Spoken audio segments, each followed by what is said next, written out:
Donald Trump has opened up a lead over Kamala Harris in the betting markets after the vice president had been gaining momentum on her Republican rival. Trump now has a 49.7% chance of winning, leading Harris by 0.9 percentage points, according to Real Clear polling, which aggregates half a dozen gambling sources on the election. It is Trump's first lead in the betting odds since August 22, and comes despite polling that largely backs Harris to take the White House. The pair were tied as recently as August 31, after Harris had come from just a 29% chance on July 21, the day Joe Biden dropped out of the race.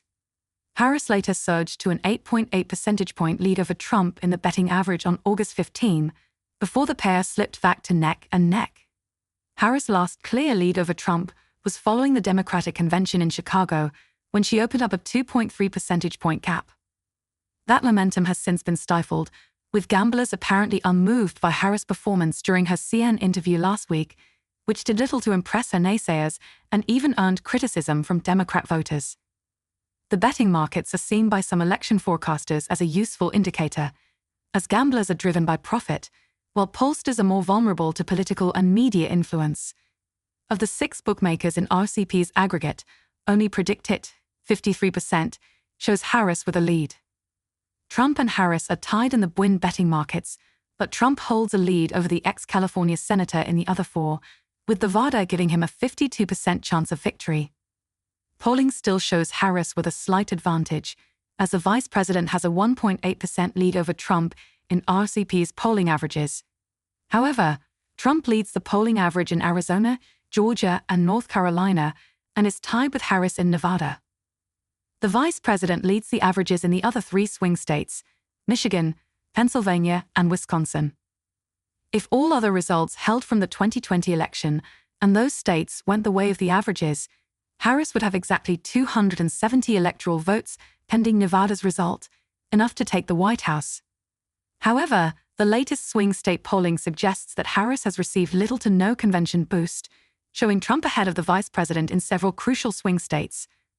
A Trafalgar Group survey of 7 of the toughest contests, considered by experts to be Georgia, Arizona, Wisconsin, Pennsylvania, Michigan, North Carolina, and Nevada, showed Trump either in the lead or even with Harris.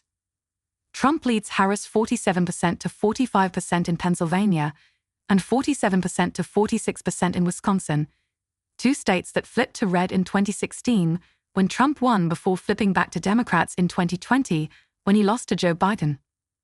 The Trafalgar survey, which is considered by polling aggregators to lean Republican, also shows Harris almost even with Trump in Michigan, with the former president eking out a 47% to 46.6% lead.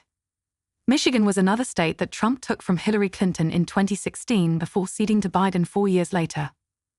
A separate survey by Insider Advantage shows Trump up by 1 point in Arizona, 49% 48%, Nevada, 48% 47%, and North Carolina, 49% 48%, with Harris and Trump level at 48% in Georgia. Both campaigns are targeting independent and undecided voters in the 7 key swing states, Arizona, Georgia, Michigan, Nevada, North Carolina, Pennsylvania, and Wisconsin. Harris and vice presidential nominee Tim Walz spent Labor Day in Wisconsin, Michigan, and Pennsylvania, including one event with Biden, while Trump did not make a public appearance. Similarly to Harris, Trump also did not experience the usual post-convention bounce after the RNC in Milwaukee, Wisconsin in July. The stagnant nature of the standing between Trump and Harris is indicative of the locked-in nature of the highly polarized 2024 race as the campaigns enter the final 2 months before Election Day. Trump leads in top concerns that voters care about heading into the election, including an 8% advance in trust to address the economy and soaring inflation, and a 9-point lead in handling immigration at the southern border. The candidates' running mates are head-to-head with only 1 percentage point division of those who think they are prepared to be president if needed. Walz has 50% confidence compared to the 49% earned by Vance. But a quarter of survey respondents were not ready to express their opinion of either Walz or Vance. Much of this week's narrative appears set to preview the September 10 debate in Philadelphia between Trump and Harris, televised by NYC News.